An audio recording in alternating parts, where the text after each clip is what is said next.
வணக்கம், வாழ்க வளமுடன். முதல் 2 பதிவு நன்றியுள்ள நாய்களை பற்றி. இப்போ மீண்டும் நாய்களை பற்றியே சொல்ல போகிறேன். நாய் வளர்க்கணும்னு முடிவு பண்ணிட்டீங்கன்னா, பிள்ளைகள் கேட்குறாங்கன்னு சொல்லி கண்டிப்பாக நாய் வளர்க்க ஆரம்பிக்காதீங்க. ஏன்னா பிள்ளைகளுக்கு அது ஒரு விளையாட்டு பொருள், ஒரு உயிருள்ள விளையாட்டு பொருள். ஆனால் அதை பராமரிக்கிறதுக்கு பெரியவங்களாகிய உங்களுக்கு நேரம் இருந்தால் மட்டுமே நாய்கள் வளர்ப்பதை பற்றி நீங்கள் முடிவு செய்ய வேண்டும். இல்லை என்றால் அது ஒரு பாவம். அந்த பாவத்தை நிறைய பேர் செய்கிறாங்க. ஒரு சின்ன இன்சிடெண்ட் சொல்லலாம். இன்றைக்கி காலையில் நான் வாக்கிங் போய்ட்டு வந்த பிறகு ரெகுலராக முடிந்தவரை நான் வீட்டுக்குள்ளேயே இருக்குதே எங்கள் ஜோபி, அதை வெளியே கூப்பிட்டு போனால் கொஞ்சம் அதுக்கு ரிலாக்ஸேஷன் கிடைக்கும்னு சொல்லிவிட்டு டெய்லி காலையில் பைக்கில் ஃப்ரண்ட்டில் உட்கார வச்சு ஒரு ரவுண்ட் கூப்பிட்டு போவேன். அந்த ரவுண்ட்லேயே நாங்கள் கொஞ்சம் ஃப்ரூட்ஸ் வாங்குவோம், கொஞ்சம் காய் வாங்குவோம், முட்டை வாங்குறது, இந்த வேலையெல்லாம் காலையில் பார்க்குறது. அப்படி இன்றைக்கி வந்தேன், வாக்கிங் முடிச்சுட்டு வந்து உட்காந்தேன், தண்ணி குடித்தேன். என்கிட்ட என்னை வெளியே கூப்பிட்டு போன்னு ஜோபி கேட்குறது எப்படின்னா எனக்கு ஒரு முத்தம் கொடுக்கும். அந்த முத்தம் கொடுத்ததை நான் கண்டுக்கலை. உடனே அதுக்கு காலை உணவாக வைத்திருந்த பால், ரஸ்க்கு இதை போய் பார்த்தது, சாப்பிடாமல் திரும்ப வந்துடுச்சு. நான் மறுபடியும் நாய்கள் எப்போதும் சந்தோஷமான மனநிலையில் இருந்தால் மட்டும்தான் சாப்பிடும். அதை நல்லா குறிப்பாக மனசில் பதிய வைங்க. நான் மறுபடியும் ஜோபியோட கழுத்தில் போடுற ஸ்ட்ராப்பு, வெளியில் கூட்டு போனால் அந்த கயிறு, இதை எல்லாத்தையும் போய் எடுத்தேன். உடனே புரிஞ்சுக்கிட்டார் நம்மளை வெளியே கூப்பிட்டு போகிறாங்கன்னு. ஒரே ஹாப்பி. அந்த ஓடுற ஸ்டைலே பார்த்திங்கன்னா அவ்வளோ ஹாப்பினஸ் அந்த பாடி லாங்குவேஜில் தெரியும். நேராக ஓடி போய் வச்சுருந்த சாப்பாட்டை ஒட்டை சாப்பிட்டுட்டு ஹாப்பியாக என் கூட வெளியில் வந்துச்சு. ஸோ இந்த மாதிரி நம்மளுக்கு நேரம் இருந்தால் ஓகே. அந்த 10 நிமிஷம் எனக்கு நேரம் இல்லை ஏன்னா அந்த நாயோட மனநிலையை நினச்சி பாருங்கள்.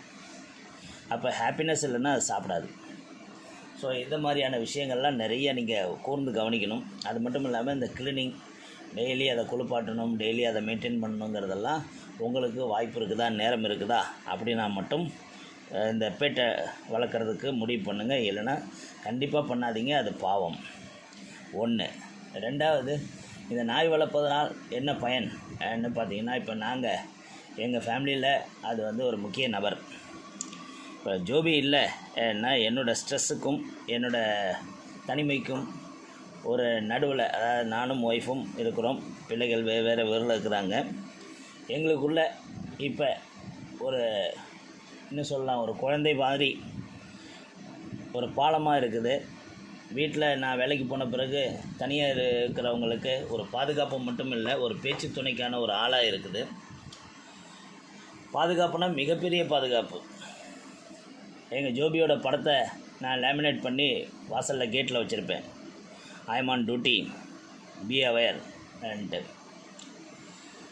கண்டிப்பாக அந்த நம்பிக்கை எனக்கு இருக்குது. யாரும் ஜோபியை தாண்டி உள்ளே வர முடியாது, அந்நியர்கள். ஸோ இதெல்லாம் நம்மளுக்கு பெரிய ப்ளஸ். நம்மளோட ஸ்ட்ரெஸ்ஸு, நம்மளோட கஷ்ட நஷ்டங்களை அது புரிஞ்சிக்கிற விதம். இன்னும் சொல்லலாம், ஒரு எக்ஸாம்பிள்.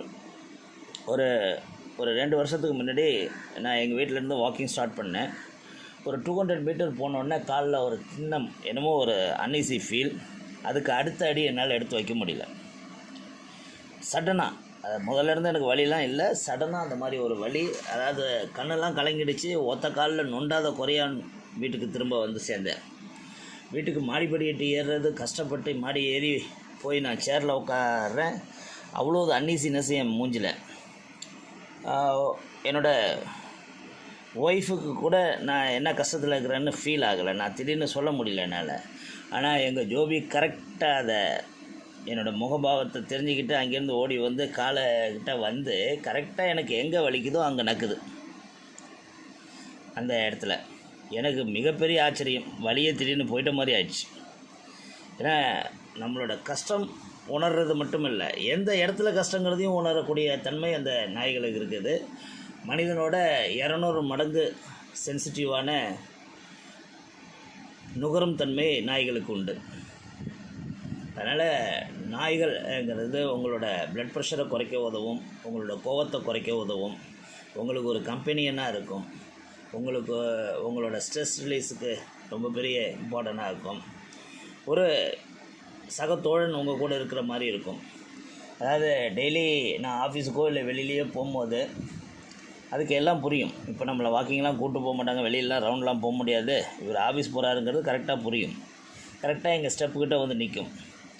நான் கீழே 2 ஸ்டெப்பு இறங்கிட்டு அதோட தலையில் ஒரு தட்டு தட்டிட்டு பாய் சொல்லிட்டு போனேன்னா அன்றைக்கி அதுவும் ஹாப்பியாக இருக்கும்.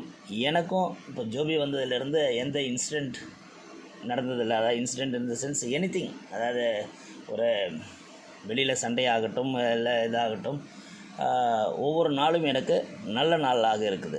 ஏன்னா நோயிங்களி அந்நோயிங்களி அந்த வாயில்லாத ஜீவன் நம்மளை வாழ்த்துது.